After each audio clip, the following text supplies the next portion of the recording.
Bem, meus queridos amigos e irmãos, sejam bem-vindos ao canal Bruno Tavares em mais uma semana de estudos.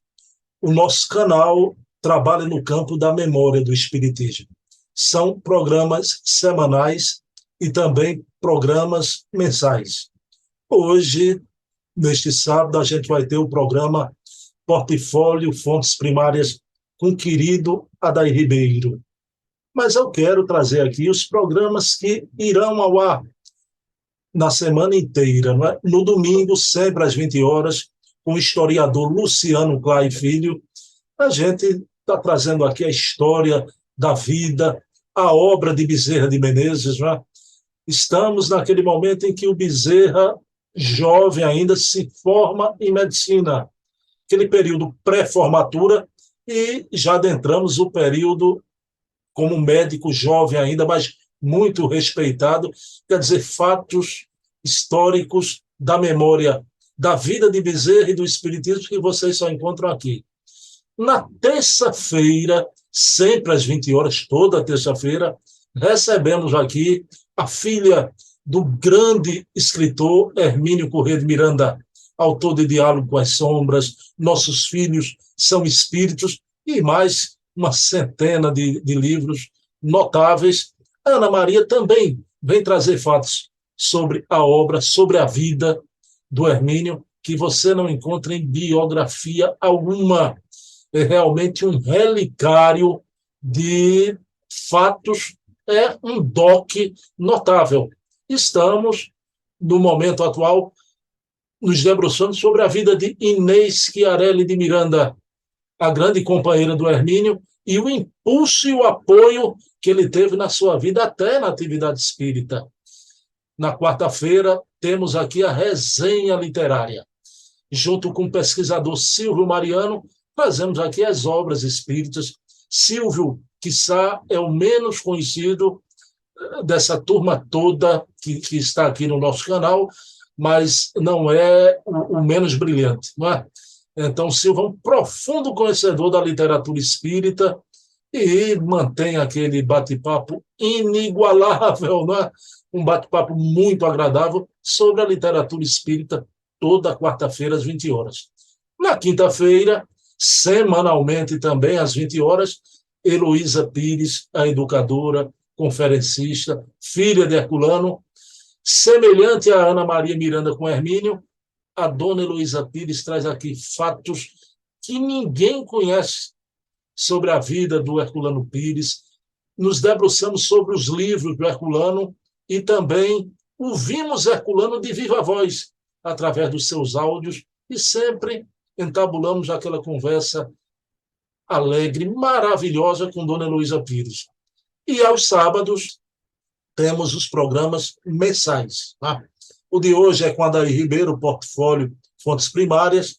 No quarto sábado temos o Eco da Imprensa Espírita, com Leonardo Marmo Moreira, sobre tudo que sai da imprensa espírita do Brasil. No primeiro sábado do mês, com Charles Kemp, o francês, presidente da Federação Espírita Francesa, o programa Leon Denis, o apóstolo do Espiritismo.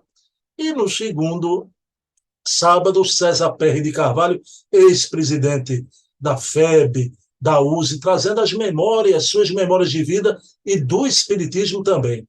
São 4 sábados de programa mensais, o de Adair, o de Leonardo, o de Charles Kemp e o de César Perry, e os programas semanais. Quer dizer, é uma semana de repositório da memória do Espiritismo aqui à disposição de vocês, ok?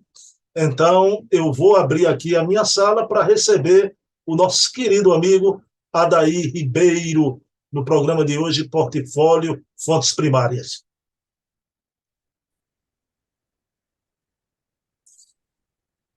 Bem, meus queridos amigos e irmãos, muito boa noite.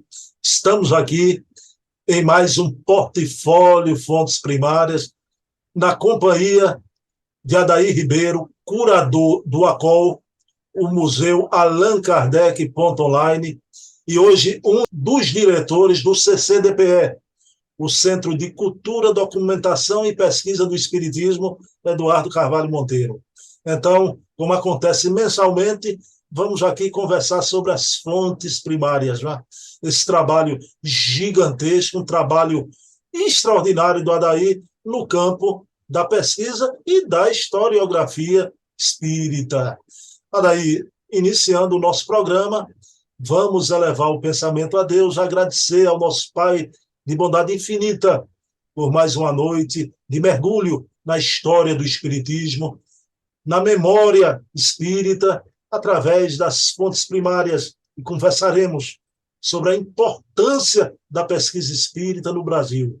Então, pedindo permissão a Jesus, a quem tudo devemos, iniciamos o nosso programa da noite de hoje.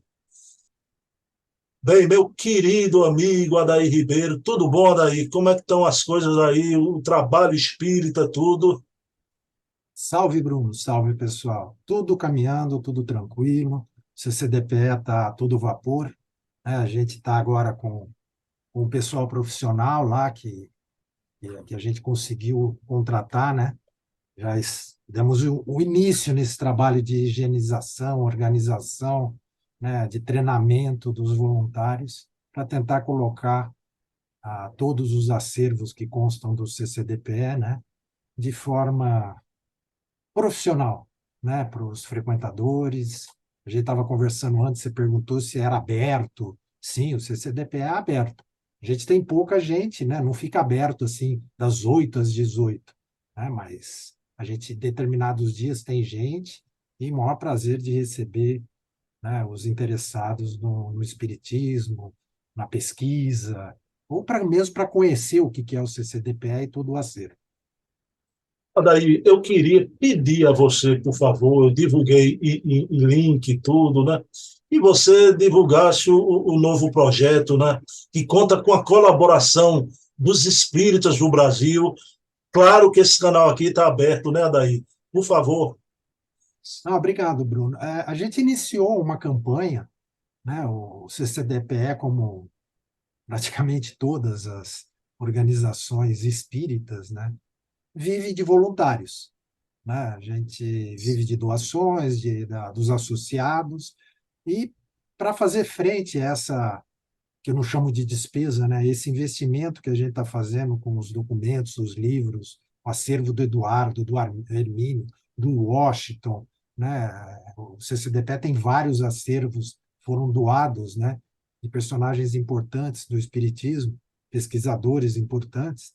Então, para fazer frente a esse pessoal que a gente trouxe para ajudar a gente na higienização, organização e treinamento, a gente lançou uma campanha no Catarse, né, do Kardec. Então, é só entrar no Catarse, né, que é uma plataforma que possibilita a gente angariar fundos, né? Entrar lá, colocar CCDPE ou colocar Kardec, vai acabar chegando, né? E depois, se você também puder colocar o link novamente aqui para o pessoal dar uma olhada. Então, a gente aguarda, né? Então, desde R$ 10, né, até a contribuição de R$ 100 pode ser feita. E é importante, esse dinheiro vai ajudar a fazer frente a esse investimento, né, que é colocar documentos, livros, obras, pesquisas, fitas cassete, microfilme, jornais, documentos, fitas VHS, mini VHS, né, com a temática espírita para os estudiosos, para os pesquisadores. Bom, pessoal, o link do Catarse já está aqui embaixo, né? Pelo amor de Deus, R$ 10 não é possível, né? Um saco de pipoca, né? Então, não tem como não colaborar com um projeto como esse, que é muita gente séria. Aliás, não é muita gente séria. Toda a gente à frente desse projeto é gente séria, né? O pessoal do CCDPE, por favor, vá. Meu querido Adair, então vamos lá, dando sequência aí, não é? A gente está vendo as atividades pedagógicas do professor Rivaio. Meu amigo, pode compartilhar daí a tela aí. Já estamos aqui compartilhando, só me avisa se deu tudo certo. Tudo certo. Eita, daí, hoje é um número redondo do nosso programa, né? Você vê, Bruno. Atingimos hoje o 30º programa, né? Mais de 2 anos já, daí. É bem bacana, né, Bruno? O tempo passa, a gente vem trazendo informação, né? Você possibilitou a gente ter esse espaço aqui para mostrar, né, o trabalho, as fontes primárias, o que pode ser feito, né? A importância da gente conhecer a vida de Rivaio, o dia a dia do professor, né? E entender melhor como se formou Kardec, as influências que ele teve. Essa documentação está sendo muito importante para a gente resgatar, né? E realmente reformatar toda essa historiografia do Espiritismo, e vai o Kardec, o pós-Kardec. E a gente já está no programa número 30. Então, de novo, mais uma vez, queria agradecer, né, esse espaço que você coloca para a gente aqui, né? É muito importante isso. E nessa série que a gente está agora, né, que conhecendo o professor Rivaio, seus textos, suas escolas e suas influências, está sendo muito gratificante fazer esse trabalho, viu, Bruno? Porque eu tenho aprendido muito, né, e exige da gente um mergulho, né, uma busca de, de documentos e nos documentos, né, queria ressaltar isso, para a gente procurar contar a melhor forma possível, baseado nas fontes primárias, historiografia séria, né, mostrando quem foi o professor Rivaio, né, as influências do professor Rivaio, que a gente tem pouca informação, né, nas biografias existentes. Então está sendo muito gratificante fazer isso. Te agradeço aqui de antemão. Daí quem agradece sou eu. Tá? Eu tenho, como todo movimento espírita, um dever de gratidão, não apenas contigo, né, com você, com Carlos Sete, com Luciana e com os outros pesquisadores, por tudo de bom, vocês mudaram o patamar do movimento espírita brasileiro. Né? Então é isso aí, meu amigo. Mãos à obra aí, Adair. Vamos lá, então, Bruno. Fazer uma pequena retrospectiva, né, que eu sempre faço para contextualizar a coisa. Essa série a gente iniciou falando da importância das fontes primárias, a gente trouxe um caso, né, para ilustrar isso, que foi com relação ao nome do professor Rivaio. A gente falou de Pestalozzi, quem foi Pestalozzi, né, a importância desse pedagogo na vida de Rivaio, qual era a sua metodologia. A gente contou um pouco da história dele, a gente contou a história, né, de Rivaio no período que ele esteve estudando com Pestalozzi em Yverdon, né, no período de 1815 a 1820. A gente mostrou que Rivaio teve uma educação alternativa, né, que ele não foi educado aquele sistema tradicional que vigorava na França no século XIX, né, que era onde a igreja dominava todo o sistema educacional, né, apesar que depois da Revolução Francesa isso foi perdendo força, mas a gente mostrou que Rivaio foi educado não por padres, né, que eram os professores da época, mas foi educado em Yverdon por verdadeiros profissionais irmãos. A gente contou um pouco disso. A gente viu em Yverdon essa prática de transformar alunos em professores, transformar alunos em mestres, né, sem eles deixarem, né, com isso de serem alunos, né, aquele aprendizado constante. Falamos da figura do mestre-aprendiz, da importância quando um aluno se destacava, evoluía, a ajuda, né, que esses alunos davam para outros alunos. A gente falou de Rivail na França, falamos que tinha uma lacuna que ainda precisa ser preenchida, desse período que Rivail deixa em Verdun, né, e até ele chegar na França, que é a informação que a gente tem, é a partir de 1823. Falamos das obras que o professor Rivail publica, né, a primeira, sobre aritmética, em 1824, que consta lá na introdução dessa obra um discurso, né, onde Rivaio traz, nesse livro que ele publica, né, trazendo o método de Pestalozzi, apresentando na França, né, um método de Pestalozzi. Trouxemos algumas obras pouco conhecidas, com textos do professor Rivaio, para a gente poder conhecer, entender, né, como ele escrevia, o que ele pensava, como ele escrevia, as suas influências. A gente contou um pouco do sistema educacional na França após a Revolução Francesa, né? Mostramos isso, o afastamento da igreja do sistema educacional, que propiciou, né, a abertura de escolas, que não fossem ligadas à igreja. Então, a gente falou da escola de primeiro grau, que Rivaio abre na Rua Richer, no período de 1825 a 1827.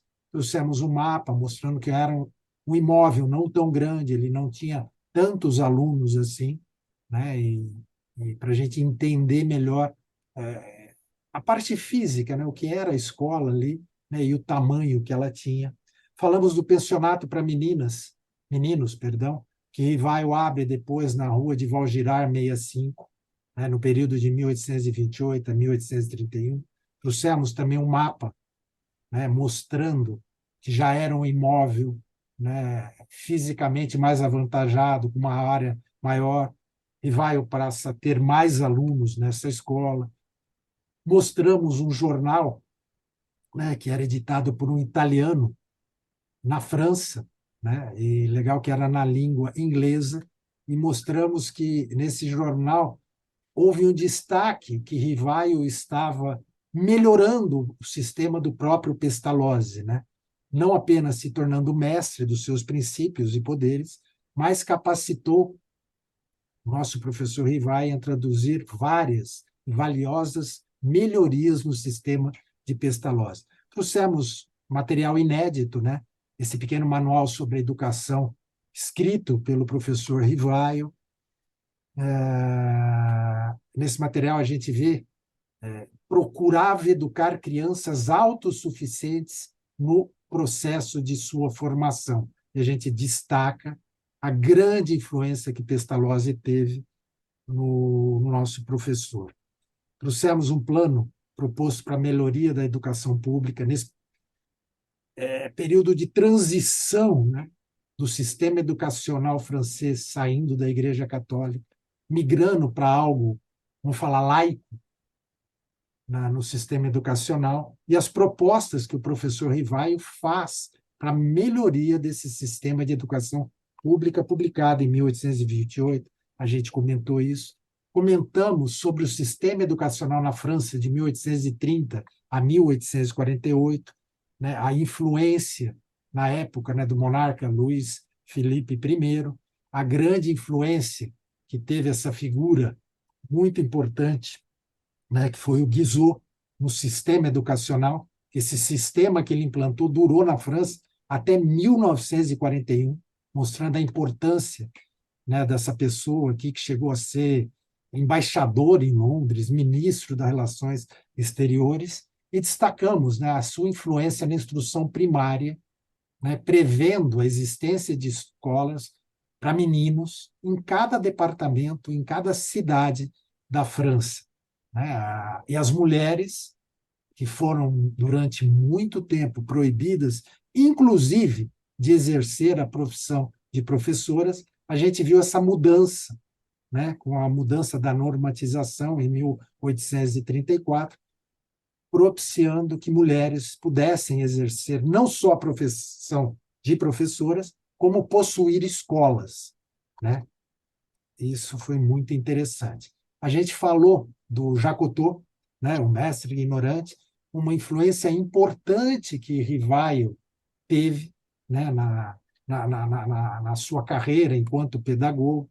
Mostramos que teve até uma dedicatória na obra Telêmaco, de 1830, que Rivaio traduz para o alemão, que ele dedica, né, esse livro e menciona o método do Jacotot. Contamos um pouco sobre esse personagem e a gente chegou no pensionato para meninos, a nova escola que Rivaio abre, conhecido como Liceu Polimático, que funcionou na Rua de Sèvres, 35, no período de 1831 a 1840. Trouxemos um documento inédito, né, que falava do dia a dia, do pensionato para meninos e semi-pensionato dessa escola.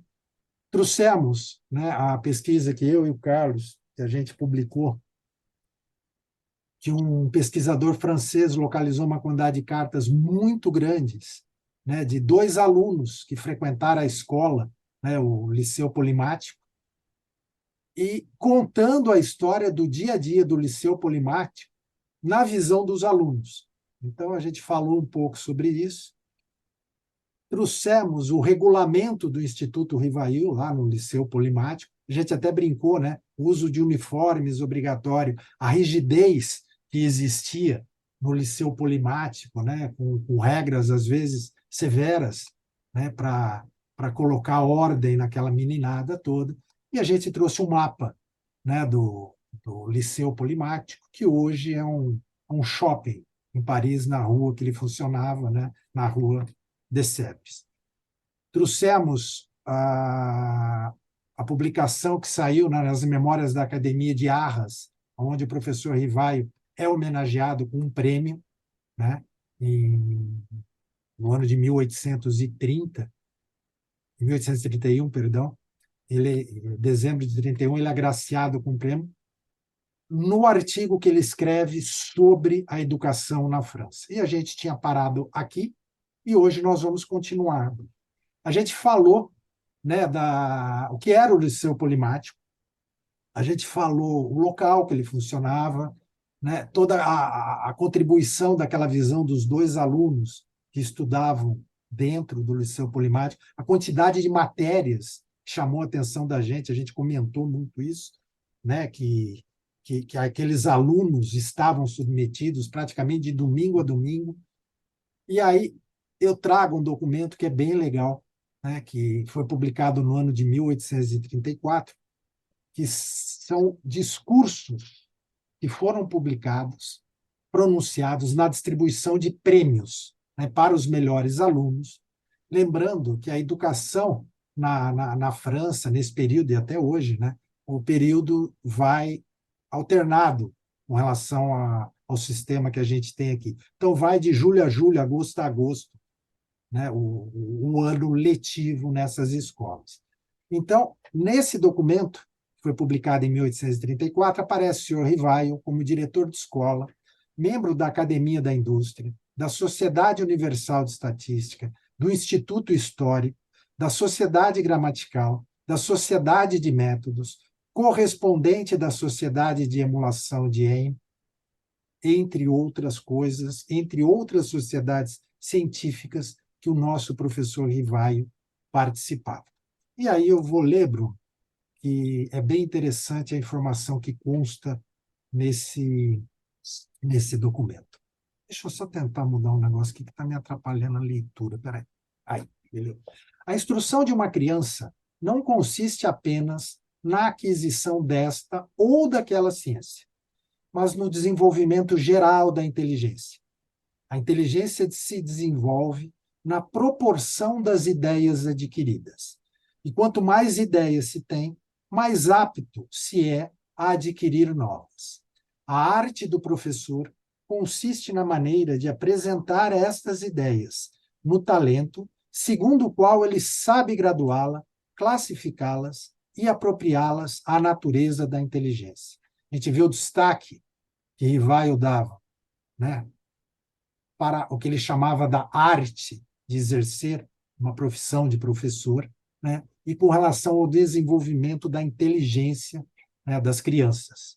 E, de novo, eu faço o link, né, Bruno? Às vezes a gente enxergar isso em Kardec e na doutrina espírita, em textos que a gente está acostumado mais, né? Mas é importante. Como hábil jardineiro, ele deve conhecer o terreno em que semeia, pois o espírito da criança é um verdadeiro terreno cuja natureza é preciso estudar. E assim como o talento do jardineiro não se limita a saber colocar plantas na terra, assim a do professor não se limita a fazer aprender os rudimentos. É bem bacana ver as analogias, né, que o professor Rivaio faz, e, de novo, né, para a gente fazer os links com o que a gente encontra nas obras fundamentais do Espiritismo. Com efeito, não se trata mais de ensinar mecanicamente, o que quase sempre se aprendeu da mesma forma. Tudo é intelectual, tudo é moral, tudo repousa sobre a consciência profunda das operações e do desenvolvimento do espírito. Desenvolvimento cujo progresso se deve seguir e que não sempre é muito fácil de reconhecer para alguém sem muito hábito de fazer esse tipo de observação. O ensino da história também sofreu modificações da mais alta importância. Esta ciência é ensinada em toda parte por meio de livros apenas. Há cerca de 10 anos, pensei em fazer um estudo tanto para os olhos quanto para o espírito. Olha que bacana isso, Bruno. O objeto desse método é de apresentar os fatos da história de uma maneira sensível, por meio de desenhos, mas a escolha dos fatos não é indiferente. São os que caracterizam os costumes e usos que fazem conhecer os progressos das artes e das ciências, as origens, etc. Tomei por base os homens célebres, porque são eles que fazem a história e servem de centro para onde convergem os eventos de detalhe. Mas não me limitei aos personagens políticos. Todos aqueles que se tornaram ilustres nas letras, nas artes e nas ciências, aqueles cujas virtudes tornaram seus nomes queridos à posteridade, tiveram de encontrar lugar neste museu histórico, assim como as descobertas, as invenções, os monumentos importantes, etc. Tudo isso caracteriza o progresso do espírito humano. Quando eu estava lendo isso, Bruno, não lembra o início da Gênese, caractere da revelação espírita, onde Kardec fala sobre profetas, os homens de saber, né, encarnados que trouxeram conhecimentos, né, para a humanidade? Esse foi o link direto. Depois eu gostaria de ouvir o seu comentário, que eu me emocionei. Estou vendo aqui, né, no ano de 1830 alguma coisa, né, e a Gênese de 1868, a gente vê já o pensamento do professor Rivaio e o pensamento que a gente conhece melhor, né, de Kardec, mas a importância de trazer, né, o pensamento do professor, as suas influências, os seus textos, nesse contexto todo. Disse, no começo, que a educação é a obra da minha vida. Não faltarei à minha missão, pois penso compreendê-la. Inimigo de todo o charlatanismo, não tenho tolo orgulho de acreditar cumpri-la com perfeição, mas tenho ao menos a convicção de cumpri-la com consciência. E aí, essa é uma introdução que a gente vê, né? E a gente vai agora para os discursos que Kardec faz, que o professor Rivaio faz, na entrega dos prêmios para os melhores alunos. E aí eu separei alguns trechos que eu gostaria também de ler. Quando em nossas lições descrevo para vocês o modo de vida e o caráter de nossos ancestrais, vocês riem de suas superstições, sua ignorância crédula, seus costumes bárbaros, e ficam orgulhosos de viver uma era iluminada. Sem recuar tanto, muitas vezes falo sobre seus contemporâneos, e vocês não ficam menos surpresos ao encontrar ainda crenças ridículas em certas classes da sociedade. E um homem que não sabe ler nem escrever parece a vocês um bárbaro em nosso país. Parecem cegos rodeados de luzes. Bem, meus amigos, entre esses homens que vos dão pena, mais de um gênio se esconde sob roupas grosseiras. Sob o humilde teto do lavrador, há mais de um Vernet, mais de um Mozart, mais de um Racine. O que falta a esses mesmos homens para emergir da escuridão? E aqui eu quero destacar, Bruno, quando eu falei da influência de Jacques Cousteau, né, o mestre ignorante, em Rivaio. E a gente vê nesse pequeno texto aqui, né, aquele tudo está em todos, né, que era uma das frases que consta da metodologia de Jacques Cousteau, e a gente enxerga Jacques Cousteau nesse texto aqui. Então, o que faltariam para esses homens que dispõem de inteligência e que muitos deles se esconderiam gênios, né, por debaixo daquelas roupas grosseiras, sobre um humilde teto, né? O professor Rivaio destaca que há mais de um Vernet, mais de um Mozart, mais de um Racine. Então, o que faltaria a esses homens para emergir da escuridão? E aí ele responde: instrução. Sem meios de educação, cercados por pessoas ignorantes como eles, suas ideias voltadas para as suas necessidades não podem se desenvolver. E o próprio Napoleão, esse gênio que surpreendeu sua idade, sem dúvida teria permanecido desconhecido se não tivesse os meios para se educar. A partir do momento em que a instrução se espalhou, somente a educação efetuou a metamorfose, pois os homens não são mais inteligentes hoje do que então. Antigamente, só a força do braço fazia a lei. Hoje é a força do espírito. E o homem de gênio, fechado em seu armário, só um minuto aqui. E o homem de gênio fechado em seu armário tem mais poder do que o mais famoso guerreiro da antiguidade.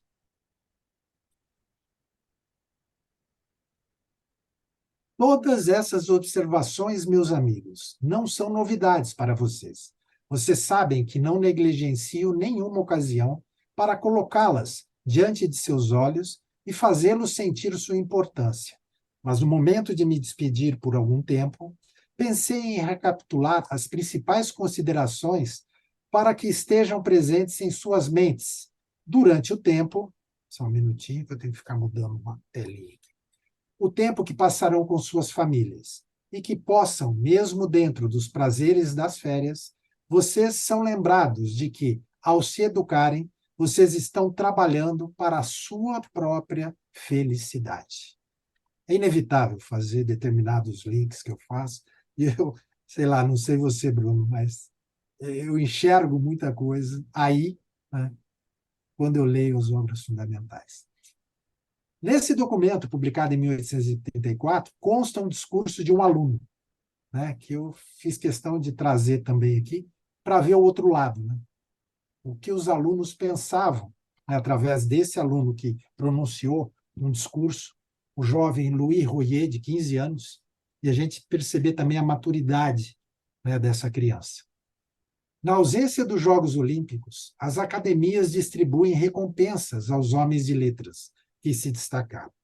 Medalhas de ouro são dadas por eles aos autores dos melhores discursos, sobre os quais os assuntos foram fornecidos por essas companhias eruditas. Sobre esse assunto, não é sem experimentar uma viva emoção de prazer que eu lembrarei do triunfo do Sr. Rivaio na Academia Real de Ciências de Arras, né, que eu trouxe aquele documento, né, trouxe parte do texto que o professor Rivaio apresentou à Academia de Arras e foi, né, laudeado, foi premiado, né, pelo seu texto, pelo seu artigo. Só um minuto, Bruno. Quantas recompensas concedidas aos escolares, o senhor Chateaubriand, quem era Chateaubriand que o menino cita, que depois eu volto, porque vale a pena.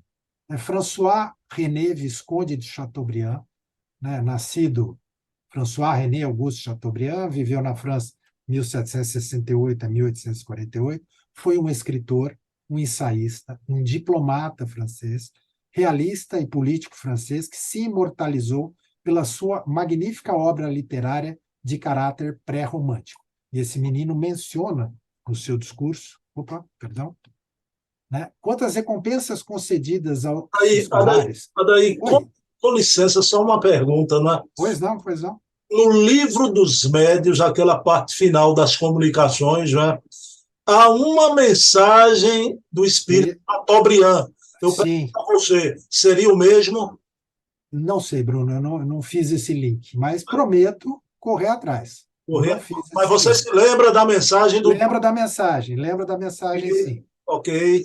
Eu acredito que seja o mesmo. Porque vamos fazer a pesquisa juntos, rapidamente? Olha, cadê? Ele viveu de 1768 a 1848. Pois é. Então, estava desencarnado. Então, agora, depois a gente viu o conteúdo daquela mensagem, né, e vamos comparar com as características, com quem foi François René chamado Visconde de Chateaubriand. Bem lembrado, Bruno, mas vamos levantar essa informação. Então, aí o menino continua. Quanto às recompensas concedidas aos escolares, o senhor de Chateaubriand afirma que antes da Revolução, quando o vencedor do prêmio de excelência voltava para sua cidade natal, o canhão disparava em sua homenagem. Atualmente, os nossos camaradas que obtêm esse prêmio são mantidos às expensas do governo, até o momento em que são chamados a preencher cargos, seja na administração, seja na universidade, seja no exército. Esforcemo-nos, meus caros. Olha a maturidade de uma criança de 15 anos, Bruno, né, aluno dessa escola de Rivaio. Esforcemo-nos, meus caros camaradas, para que tal honra seja um dia o quião de alguém entre nós. Nosso chefe, Rivaio, ficaria tão feliz com um tal evento, que, além de qualquer interesse particular, devemos fazer de tudo para tentar ter sucesso na realização deste louvável projeto. Antes de descer desta tribuna, permita-me expressar a todos os nossos professores a gratidão com que nos enchem pelo cuidado que eles dispensaram a nós durante o ano. Se depois obtivermos algum sucesso no mundo, nunca esqueçamos que é a sua paciência infalível e ao seu trabalho árduo que seremos devedores dessas vantagens. Considerados por nós como bons pais, que nossos corações e lares estejam sempre abertos a eles. Bem bonito, né, Bruno? A maturidade desse discurso desse aluno. Aí, no ano de 1834, eu trago, né, só para contextualizar o período, o diploma do Instituto Histórico, aonde o professor Rivaio passa a ser membro titular a partir de junho, né? E lembrando que nesse Instituto Histórico, quem tinha sido sócio, quem era sócio? Ampère, Bottin, Saint-Hilaire, Lacordaire, Lamartine, Lamennais, entre outros, eram sócios do Instituto Histórico. Aí eu trago um outro documento, né? Quando eu falo inédito, Bruno, às vezes ele é pouco conhecido no movimento espírita, às vezes não inédito para alguns, né? Mas para a grande maioria, acredito que sim. O Jornal do Instituto Histórico, de 1838. Rivaio tinha diplomas, como a gente já viu e já mencionou e já comentou isso, como participante de pelo menos 12 sociedades científicas, entre elas, né, aquela que eu já apresentei agora, o Instituto Histórico. Então, esse documento, perdão, ele é de 1835, não 1838, tem uma menção bem interessante, né, nesse publicação do Jornal do Instituto Histórico, falando assim: convidamos os amigos do progresso da educação pública a visitar o Liceu Polimático, do nosso colega Sr. Rivaio, na Rua de Sèvres. Este é o primeiro estabelecimento em que foram organizados estudos completos fora dos estudos clássicos. Eles compreendem, e aí, de novo, né, Bruno, vamos destacar a quantidade de matérias a que esses alunos estavam submetidos. Instrução religiosa, né? Então, lembrando que a educação moral ainda era feita pela instrução religiosa católica, né, por padres, leitura ordinária e oratória escrita, língua, retórica e literatura francesas, latim, grego, inglês, alemão, geografia, história, aritmética e geometria comuns. Matemática superior, desenho geométrico de planos, máquinas e objetos de arte, desenho acadêmico e paisagístico, geografia astronômica, física e químicas usuais, anatomia fisiológica e higiênica, anatomia aplicada ao desenho e pintura, mecânica aplicada às artes, tecnologia, um curso completo de negócios e estudos industriais, um curso preparatório para o bacharelado em letras e ciências. Não era brincadeira não, né, Bruno? É impressionante. É impressionante. Aí eu trago um outro documento muito pouco conhecido, né, para não falar inédito, porque quando a gente fala inédito, parece que a gente descobriu, né? E não é verdade. Né? Vários pesquisadores já chegaram nisso, mas é completamente desconhecido no movimento espírita em geral. São os relatórios, né, apresentados da Academia Real, de Ciências e Belas Letras e Artes de Lyon. Professor Rivaio, nosso professor Rivaio, foi o único que tornou seu nome conhecido no trabalho que ele apresenta, né, no artigo que ele apresenta, e foi premiado, né, no julgamento da Academia Real de Ciências. Desculpa, deixa eu só mudar um negócio. Da Academia Real de Ciências, Belas Letras e Artes de Lyon, que aconteceu em agosto de 1835, e o nosso professor Rivaio recebe uma menção honrosa pelo artigo que ele escreve e foi publicado, né, nesse livro. E aí, é a dissertação número 5, e aí eu vou ler para a gente ter ideia, para conhecer um pouco melhor, né, o que pensa o nosso professor Rivaio no artigo que ele foi premiado. O homem é de todos os seres da natureza o mais eminentemente perfectível. É uma obra digna de toda a vossa atenção. O autor compreendeu toda a extensão de sua pergunta, né? Era apresentada um tema, uma pergunta proposta, né, para os proponentes, os candidatos que iriam escrever artigos, e o proponente desenvolvia, né, toda a sua argumentação, e na memória número 5, o Rivaio foi premiado. Então, o autor compreendeu toda a extensão de sua pergunta e, para resolvê-la, envolveu-se em uma discussão profunda e vigorosa, baseada em um estudo sério das necessidades do governo constitucional e nas concepções de uma mente elevada. No entanto, talvez ele não tenha dado à educação toda a importância que deveria ter em seu trabalho, e que deu também à instrução. Olha a diferenciação que o professor Rivaio, né, nesse artigo, fazia da educação e da instrução, né, o sistema educacional e a arte de educar, né, do professor. Seu plano de estudo merece atenção. É obra de um homem iluminado, que teve que juntar uma longa experiência às meditações de uma mente judiciosa. Esse plano poderia ser seguido de maneira muito útil nas escolas. Então, Bruno, a gente falou sobre o Liceu Polimático, contou um pouco, né, da vida, do dia a dia dos alunos, trouxemos documentos com relação, inclusive, ao regulamento do Instituto Polimático, né, às vezes a rigidez necessária, o que pensavam, os discursos na entrega de prêmios.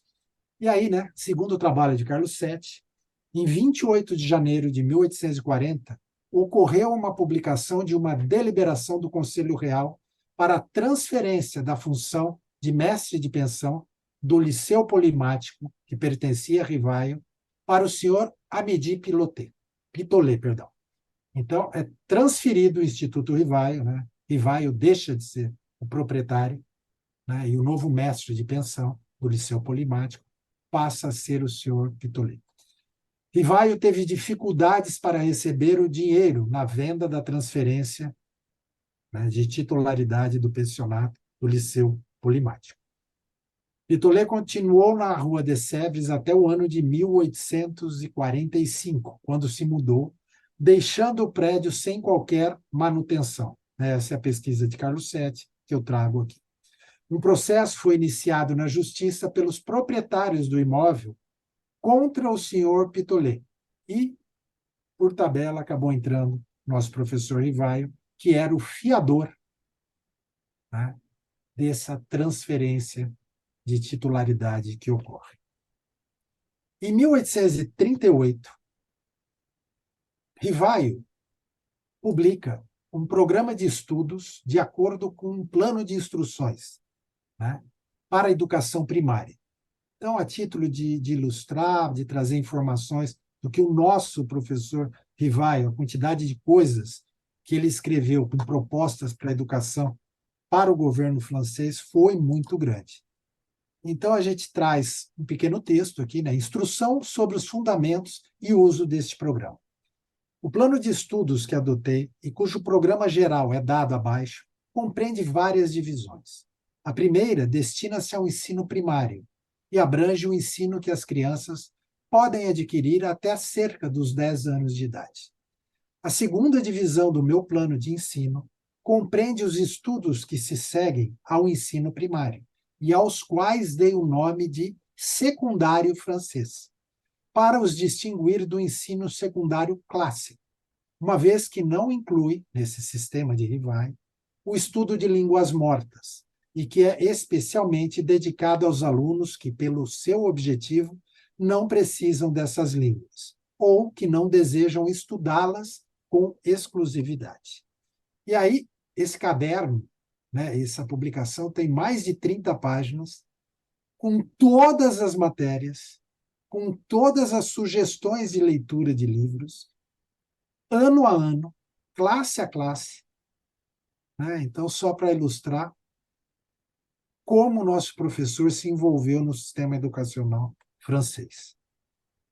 Bruno, hoje era isso, né? No próximo programa eu vou falar sobre o pensionato para meninas e escola de comércio, que o nosso professor Rivaio abre na rua Malconcel, número 18, no período de 1844 até 1850. Meu querido Adair, como sempre, um programa muito rico, mas algumas perguntas para ti, Adair. Meu amigo, eu quero abordar o professor Rivaio ali, uma aula de história, mas eu vou fazer uma ponte com a historiografia espírita nossa de hoje, Adair. Do mesmo jeito que você viu ali 30 anos atrás o professor, e mais tarde a gente vai tocar nisso, na questão da Gênese, a ideia do Kardec, o professor como jardineiro, é interessante porque ele, claro que ele traz isso lá de Verdun, porque Froebel é que criou aquela imagem do jardim da infância, não é? Na educação lá em Verdun. Mas, Adair, o que me chama a atenção, você mostrou aí o discurso de Rivaio, ele falando da importância no estudo da história, das imagens, né? Então, tornar o estudo, né, trazer a sensibilidade dos alunos. Né? Aí eu pergunto a você, Adair, o que eu gosto muito do trabalho, tanto do CSA e do Espiritismo, o trabalho do Carlos Sete, como o teu, do ACOL também, não seja nenhuma preocupação dominante em vocês, mas é visível. E o que me atraiu antes do ACOL, eu cheguei em você primeiro através do Carlos Sete, não é? É esse cuidado também com a imagética. A minha pergunta para você, Adair, o Carlos Sete traz imagens, até o desenho da arquitetura dos prédios das escolas. Eu pergunto para você, isso é muito importante na historiografia espírita, quando possível, trazer a imagética, a imagem também, não é, Adair? Eu acredito que sim, Bruno. Eu brinco, né? Você não gosta muito que eu falo isso, mas olha, assim, é, artigos científicos, historiografia, é algo que não agrada, né, a grande maioria, né? Pelo seu formato, pela sua metodologia de construção, né? Que é algo extremamente importante para a construção do conhecimento, né? Afinal de contas, a construção do conhecimento se faz através de artigos científicos, né? Então, mas o formato, às vezes, não é de uma leitura fluida, agradável, né? A gente sempre comenta isso, né? E a importância, às vezes, de transformar nessa sequência, eu valorizo muito essa sequência, de transformar o conhecimento, primeiro, em artigos científicos, e depois transformar num livro. Né? No caso do Torteroli, foi ao contrário. Né? Foi escrito um livro, mas assim, é historiográfico. Todo parágrafo, toda página está a fonte da onde veio, que é uma grande dossiê de fontes para a pesquisa. E agora, com todos esses artigos que a gente escreveu, né, na metodologia acadêmica sobre a Gênese, a gente está querendo escrever um livro. Por quê? Porque, de novo, não é agradável, não é uma leitura fluida, não é uma leitura gostosa, né, o artigo científico. Então, a gente pretende transformar todo aquele conhecimento, né, numa leitura mais agradável. Então, quando a gente faz uma exposição falando de fontes primárias, procurando contar a história baseada nas fontes primárias é muito importante. Então, quando você fala da imagem, então, olha, vou trazer um mapa da primeira escola do professor Ivaio, né? Porque aquilo ajuda a contextualizar, ajuda na compreensão, ajuda a gente a assimilar aquele conhecimento.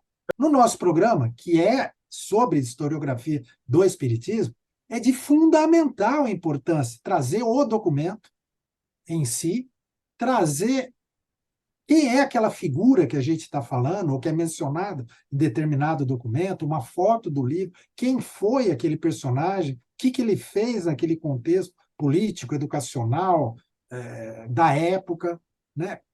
Porque a principal importância desse nosso programa, na construção desse nosso programa, nesse formato, é ver as influências que o professor Ivaio estava submetido, né? Porque é muito importante as pessoas verem, enxergarem do que a gente está falando sobre, né? Porque quem conta a história, eu sempre brinco, são os documentos, né? A gente constrói a nossa leitura em cima dos documentos. E agora a gente está fazendo o caminho inverso. A gente está contando as influências de Ivaio, estamos contando a história de suas escolas, estamos trazendo o que ele publicou, né? E mostrando agora aonde a gente construiu esse conhecimento, os documentos, as imagens, né, de figuras das escolas. É importante, sim, Bruno. Bem destacado. Obrigado. Adair, aí, meu amigo Adair, eu sempre digo a ele que toda vez que ele diz que a historiografia é chata, assunto árido, é contra a propaganda. Pessoal, olha, historiografia é uma delícia, é um mergulho que a gente dá. Venham para cá para a historiografia. Adair, mais um segundo ponto aí que você Eu falei, Bruno, só, vamos lá, eu falei artigos acadêmicos, a historiografia não. A leitura dos artigos, às vezes, são... Tá bom, mas essa, o pessoal habituê aí, que entra nessas lives todas, não está muito afeito a isso. Vou continuar brigando com você, senão não tem briga daí. Tem que ter uma briguinha, um molinho. Tá Daí, certo, tá certo. uma coisa, você falou de Jacques Cousteau, que você percebeu, né? O Kardec ali naquele discurso, Jacques Cousteau ali, a influência de Jacques Cousteau, né? Olha aí, Bruno, olha, a gente percebe o Jacques Cousteau aqui. Só que 30 anos depois, Adair, você, naquele discurso, você percebe a fala igual, né?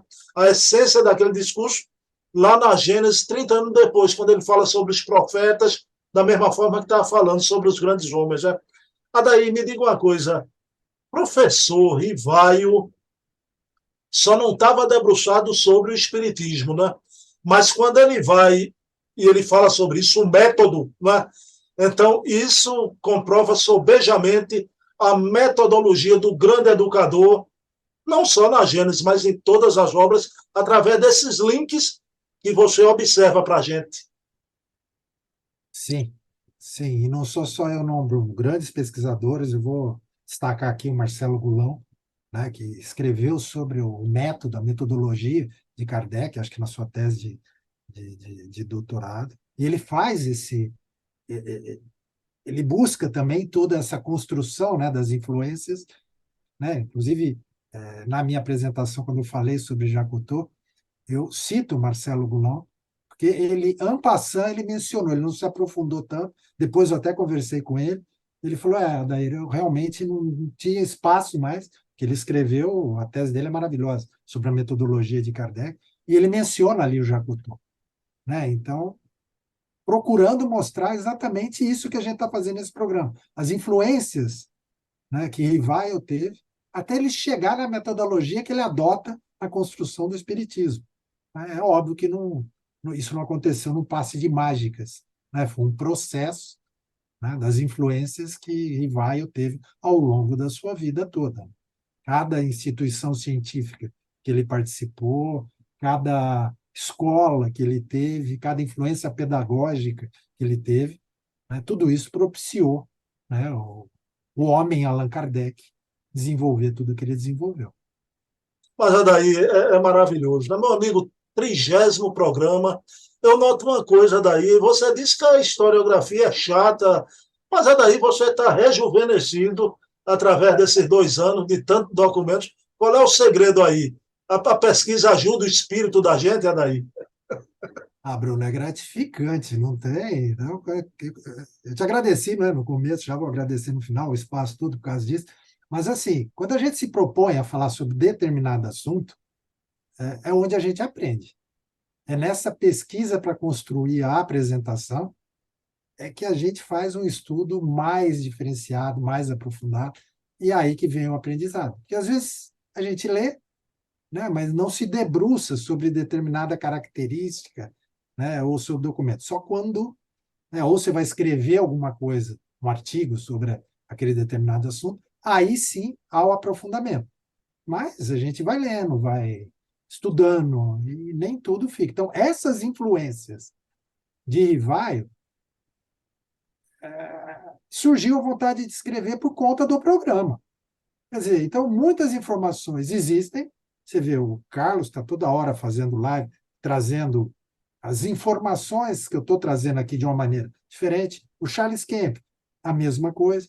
Mas a hora que a gente sistematiza, olha, vamos falar sobre as influências do professor Rivaio, as suas escolas, né? Entender o pensamento de Rivaio e tentar fazer um link com o que a gente conhece de Kardec, né? Então, isso está sendo muito gratificante. Então, é uma construção, né? Montei os slides, e cada vez, por isso que eu falo que está sendo muito bom, muito prazeroso fazer isso. E cada vez que eu leio, eu vejo, aí vai me reportando uma determinada obra fundamental, igual você trouxe Chateaubriand, né? E eu trago, leio um texto e falo, caramba, mas eu já li isso aqui, né? Aí vou, onde foi mesmo, tá? Eu não tenho essa memória, às vezes, que você tem de saber, ó, tá no final do Livro dos Médios, a mensagem Chateaubriand. Não, pô, eu já li. Eu vou pesquisar e falo, nossa, olha aqui, a frase e a oração é praticamente o mesmo, o pensamento é idêntico. Não, por isso que eu falo, professor, presta atenção, vê se você enxerga o link que eu fiz quando estava montando. Por isso. Mas é muito bom, está sendo muito bom. Uma delícia de programa daí. Então, te peço a prece final contigo. Vamos lá, Bruno. Vamos agradecer a Deus mais uma vez a oportunidade de estarmos aqui juntos, de poder tentar transmitir um pouco de conhecimento, né, da história, da historiografia do professor Rivaio, para a gente poder conhecer mais esse personagem, saber o que ele foi antes, né, de trazer para a gente todas as obras fundamentais, ver as influências que ele teve e aprender, né? Aprender com o professor, tanto o professor Rivaio como o professor Kardec, e os ensinos que os espíritos, né, que fizeram uso dessa mente brilhante, nos legaram toda essa obra, né, que a gente conhece como a obra espírita, as obras fundamentais espíritas, e trazer, né, sempre o nosso norte, a nossa bússola que direciona, né, os ensinamentos morais de Jesus, que possamos a cada dia aplicar os seus ensinamentos e conhecer um pouquinho melhor o que é o Espiritismo. Bem, pessoal, então fica o convite aqui para o terceiro sábado do mês de junho, Adair novamente trazendo essa maravilha que são as fontes primárias. Claro que esse programa eu dedico a você, minha mamãe Eva. Você é a mamãe mais linda da face da terra que já houve, eu acho, porque é a minha mamãe. Um beijo, mamãe. Meu querido Adair Ribeiro, já vou embora com saudade. Beijo na alma. Paz e bem, Adair. Abração, Bruno. Se cuida. Tchau, tchau.